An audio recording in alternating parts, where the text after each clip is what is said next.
I'm going to preview the Baylor versus Arizona State women's soccer game, which will be played on October 10th at 7 p.m. Central Time on espnplus. There will be live stats as well. And Baylor is coming off a 1-0 loss to Texas Tech, and they've been there for all three of those conference losses. I mean, 1 goal to nothing. I mean, that's the truth.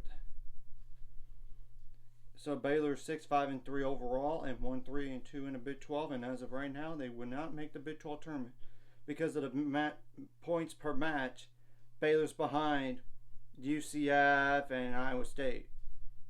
Yeah, and there's going to have to be some more games played here, and hopefully the game does get played because it would really help the chances to make the Big 12 tournament if they play that game and possibly win it or even tie and have like UCF and Iowa State lose. I'm just saying because of the points per match would go down for them while it increases for Baylor.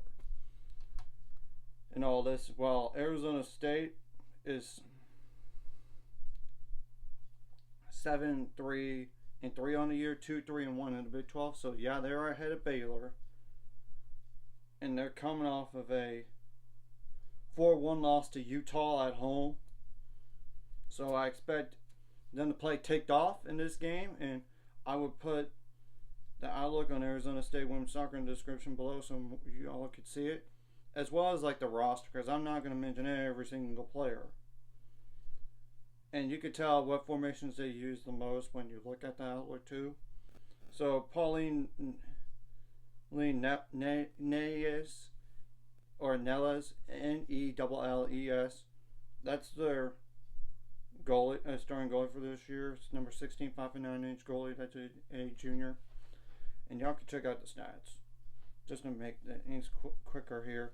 Lucy Johnson, number 3, 5'3" defender. That's a senior. The only reason why on these field players that I'm going to go over is like 2 assists or more, or 2 goals or more.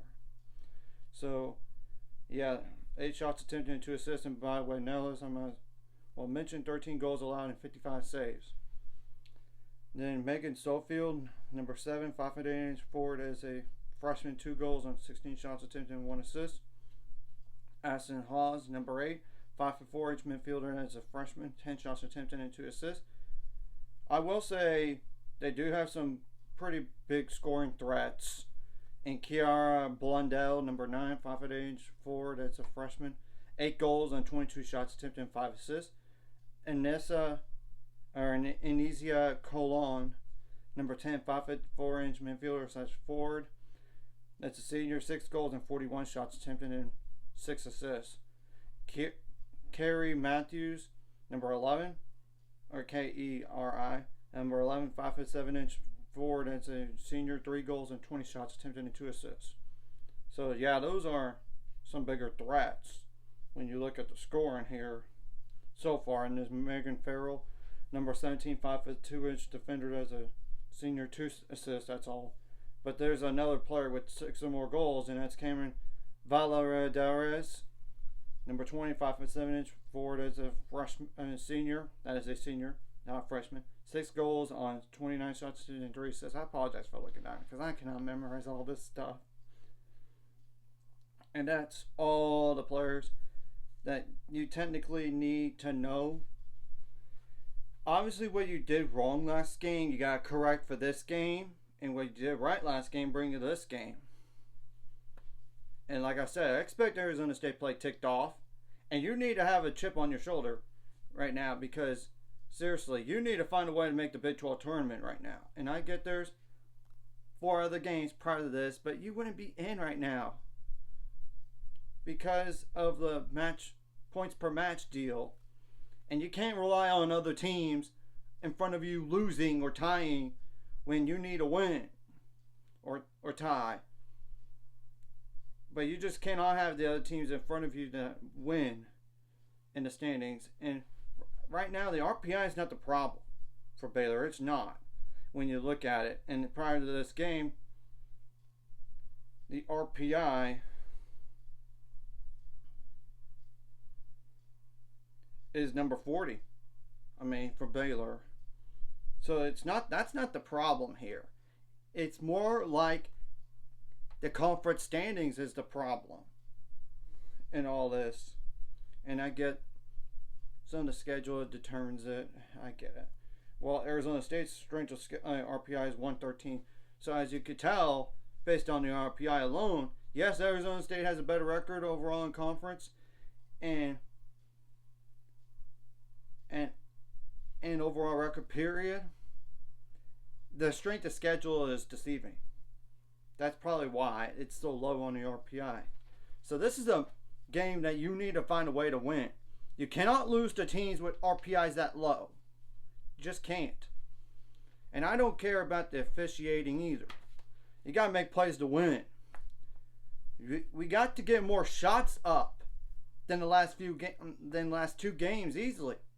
At least you didn't give up so many shots to Texas Tech compared to TCU, but you got to get more shots on your own. And that's just the truth. You cannot turn the ball over in your own end of the field to allow them to try to get some scoring opportunities, or even in midfield. And you got to pass the ball well. You got to defend better. That's not been like a huge problem. I'm just saying we want shutouts. To come up with saves, and you got to be better in the defending, and even on offense, the set piece situations, whether it's a corner kick or free kick. I'm just saying that, and obviously you need to shut down the best players, and at least you have some time. You had time from last game to this game to look at film and see what you did. It needs to be corrected, and we got to get some goals behind the net here. You do not want to rely on other teams to getting in the Big 12 tournament. You've got to find a way to get in on your own. And this is one of the winnable games on the schedule. And the good news is, I don't think Arizona State's ranked. I don't think they're going to be receiving votes either. But we're going to have to wait and see on both of those, because I'm pre-recording this before the rankings do come out. But that's besides the point here. And shut down the best players and make it difficult on them as possible, and don't allow so many shots. Well, you need to get more shots than your opponent and possess the ball better. I mean, that's the thing. You don't want to be playing so much defense. Let's be on the offense for a change. And obviously, you do not want to a red card or 2 yellow cards on one player, because that means you're down a player, and you got to be aware of those yellow card situations. I do not know the injury status for Baylor or Arizona State, but it's just the fact of the matter is, you don't want to be down a player no matter what. And you got to keep your cool. Keep your composure. I mean, obviously you do not want to foul in the box or a handball in the box on defense, because that would mean a PK, and that's a guessing game. And obviously if you force it if it happens for the other team, it happens. Or don't foul near the box or even down the sidelines near scoring area. Obviously if you draw that on them, that's different.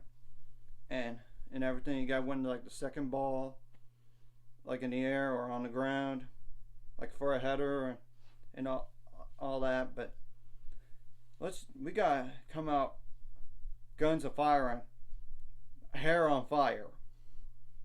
Take it to Arizona State early and start faster. You've got to start faster, and you not just need to start fast, but you got to finish well too, and even in the middle 8. I mean, middle parts of the game here. So that's just all I gotta say about this game. The urgency has to be sky high right now because of the Big 12 standings right now.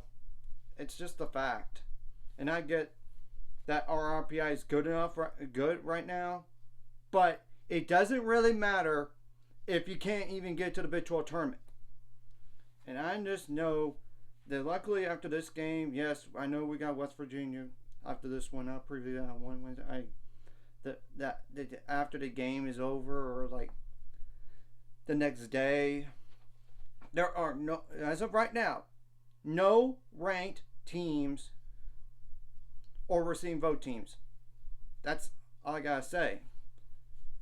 I mean, that's just a fact, and the matter is, and we just need to get some scoring step up, and it doesn't matter really who. It's just you've got to find a way to score. I mean, this game, and get more shots up.